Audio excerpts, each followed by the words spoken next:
I have a confession to make. Something you'll never guess about me is that I might have also made some mistakes in the early stage of my marriage. I did some silly things at the early stage of my marriage, and some of these things are those things that set couples into crisis. I just feel blessed that I was able to sit down, did an evaluation, and had to adjust, and I had to change my thought process, change my actions, my behavior, my character, so that my marriage could thrive. You, what are some of the things that you've changed since you got married about yourself, about your thought process, about your expectation, your mindset, so that your marriage can thrive? If you want to see what I did, watch this video till the end. Hello everyone, welcome to Consistence Place channel. Today's video is about the mistakes I made in my early marriage. Mistake number one: I appointed myself as my husband's fake pastor because I set this unrealistic expectation on him, setting him this spiritual pressure where I expected him to be violent in church, praying, powerful, and this just made my husband to recoil into his shell. And the thing is that when we got married, we moved to my city, and it was not my husband's city, and he didn't know people there. So when we got there, I was in this circle where everybody was vibrant, and so my husband came and he knew nobody. He was trying to adapt there, and I was explaining like, come on, turn on, come on. Like he was still studying people to know the people he's interacting with, but I had all this pressure in him. The good thing is that I realized that and had to step back and just let my husband be him, because I expected him to multiply, fasting, pray, and be the spiritual leader of the family, and whatever he was doing was not meeting up my standards of expectation. But when I let him be, he could now perform by himself. Mistake number two: reporting my husband to my in-laws. I was brought up to believe that I shouldn't report my husband to my family. So I derived another means of reporting my husband to my in-laws. What I would do is I will move around the house, collect data of his weaknesses and his mistakes, and then take it to my family in-law, and then we'll talk about it. But this did not really help my marriage. The thing it did is that this information will sometimes come back to my husband, and this will be used to spark an argument in the house, or a contention in the house, and most of the time it will just rip my husband off his self-esteem. So even sharing information with whosoever, with a third party, is discouraged, because when you gather information about your husband, the moment you share it with people, whosoever they are, as soon as you leave, they start using that information to talk to other people about your husband.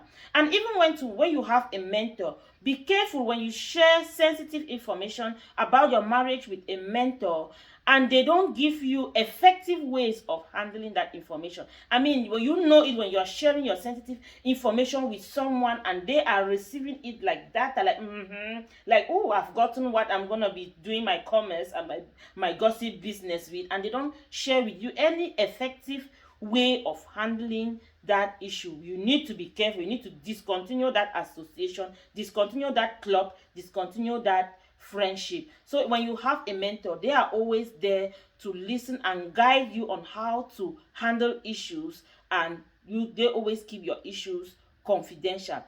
This is a very, very crucial point. Mind who you share your information with. It must not be your in-laws, it must not be your friend. You can look for a couple that inspires you. You can even look for professional help, professional coaches to coach your marriage.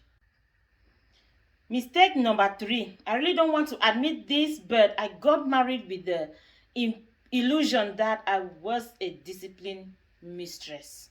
So I would go around my husband in the house trying to correct everything he did and trying to adjust anything that I think is not perfect. So if he cooks food, I would tell him that that was not the right amount of oil that he put. He makes the bed, I'll say the sheets are not straight enough.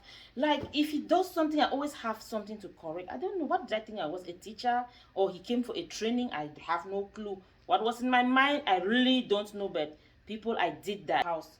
Thank God to a sister in Christ who saved me from this, who taught me how to instead appreciate him, and in everything that he does, I should look for something positive to encourage him about, to thank him about, and that if there is anything that needs to be adjusted, I should do it by myself and lead by example instead of telling him around what to do and what not to do. So when I did this took off a tremendous load of stress from my husband, and we got better from there.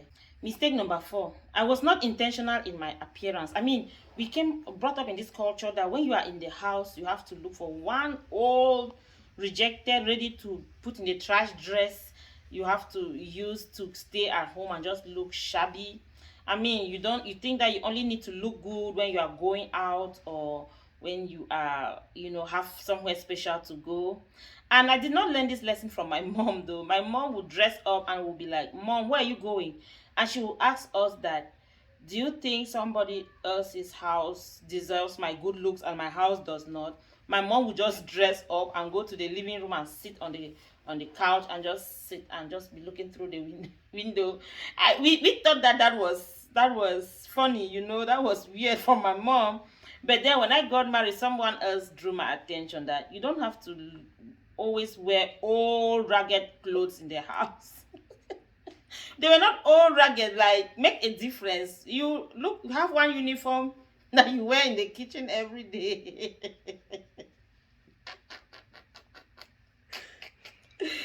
Okay, you had this. We had what we call in Cameroon kaba. Like you have one kaba that you are known for that kaba. If they just hang that kaba somewhere, they can call your name on it. And sometimes you can even wear a kaba, and if a blade cuts the kaba will bleed. Pastor's mom observed me, and then she brought that to my attention, and she said that I should be intentional in the way I present myself even when I'm at home, because my husband is a young man and he works in the office, probably with secretaries who are well kempt, and then he deserves to come back home to a well kempt, well dressed, or well presenting, good looking wife. So I became intentional in the way I presented myself. I mean, some people have that as an issue. My husband never complained, and after I became intentional, he started complimenting the way I look. I said, okay, he might have been suffering about this issue but had no courage to express it. But when I started, I mean, it's not that bad, don't get me wrong, but sometimes you just need to be intentional in everything that you do, even in the way you look, in the way you present yourself. You have to be intentional, because if they put two things, someone will choose the better option. And I also learned this lesson one time. I was in a retreat, and the man of God took like an older man with big kids, and then he took a girl of 18 years and an older woman and brought them. So the girl of 18 years was well kempt in her teenage. She was smart. She was looking smart. And the older lady was obviously just being a church mother or a church girl or a church woman. And the man of God asked the man, the older man, that if they keep these two women, which one will you choose? He went ahead to choose the younger girl of 18 years, who was about the age of his own daughter. And that got me thinking that this man is an older man. Shouldn't he be choosing that mother that aligns with, the age group of his wife? He's coming to choose a girl who aligns with the age group of his daughter. So there is something about physical appearance that we need to be intentional about in our marriages. A word to a wise is sufficient. Mistake number 5, shutting down when I was upset. This was a very selfish strategy that I used in the early stage of my marriage to command attention from my husband. This was very selfish in that it was not even making the marriage move forward, and that was not even fair to my husband, because when there was a misunderstanding, I would just shut down and I will not respond, I will not talk. They would talk to me, I will not answer, and it didn't take us anywhere. I just felt like I was having this attention, which was so selfish to the relationship. When I realized that, I had to change, and each time now, when next we had an issue, I was open to a conversation, to communication, to resolve the issue. Now, which one do you prefer? A wife who shuts down or a woman who nags? Leave it in the comment section. Either way, none of the above is acceptable, none of the above is effective, and none of the above is good or recommended. Learn how to communicate your issues. Learn how to have conversation and resolve your issue. Be open for communication. Don't practice shutting down or nagging. It does not help relationships. So communication is the best way to go about it. Mistake number 6. I don't know if my husband will want me to say this one or not, but I'll just say it. Don't tell him that I said it. When we got married, I did not have like conversation to my husband to really know. I mean, I did not really explore. I just thought that I got everything figured out. So I will get up in the morning and then I'll get busy frying eggs, making the dough, frying plantains, frying little stuff, frying fry, what do you call it? So I'll serve my husband. I started serving him that every morning. He would eat and I thought he liked it. So one day the man gathered his courage and told me that all this tea that you are making, this Bonvita Ovaltine milk thing, I am not used to it. I did not grow up like that. And that thing makes me feel hungry. I cannot eat it in the morning and it sustains me during the day. So please, do you still have that leftover fufu that we ate last night? That was that beans. My corn chaff, bring it here. I don't want this tea thing with 2 slices of small bread. It's just tickling me. I'm not used to it. I've just been doing it to please you.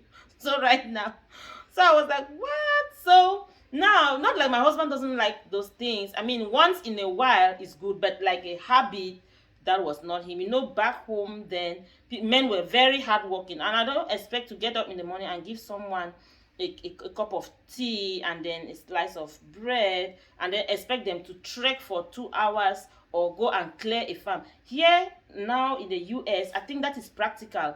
I mean, a cup of tea is a healthy way to go because you don't work that hard.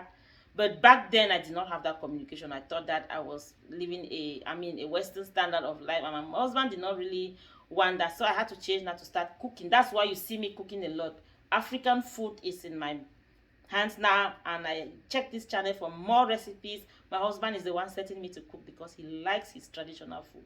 That man likes African food. Now what are the things that you've changed in your marriage? Have you changed anything in your marriage? I mean, me coming out clear is to help some of you who think that if you are going through challenges, I mean, always try to see yourself.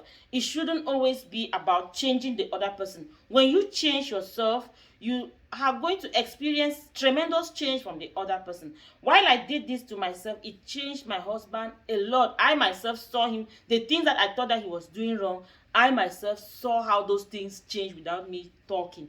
So it was actually me the problem and not my husband. That's the thing that most of the time today, when you talk to couples who are in crisis, they always think that my husband, my wife, my husband, my dad, pointing fingers. But then when I did this to myself, I saw the results on him. That's why I'm sharing this with you people, making myself vulnerable so that someone can learn, someone can be inspired. I hope this inspired you.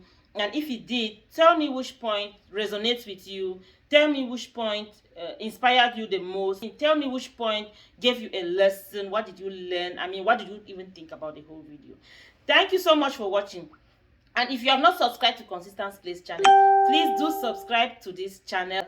Give this video a thumbs up. And don't forget to turn on the notification bell. Thank you for watching.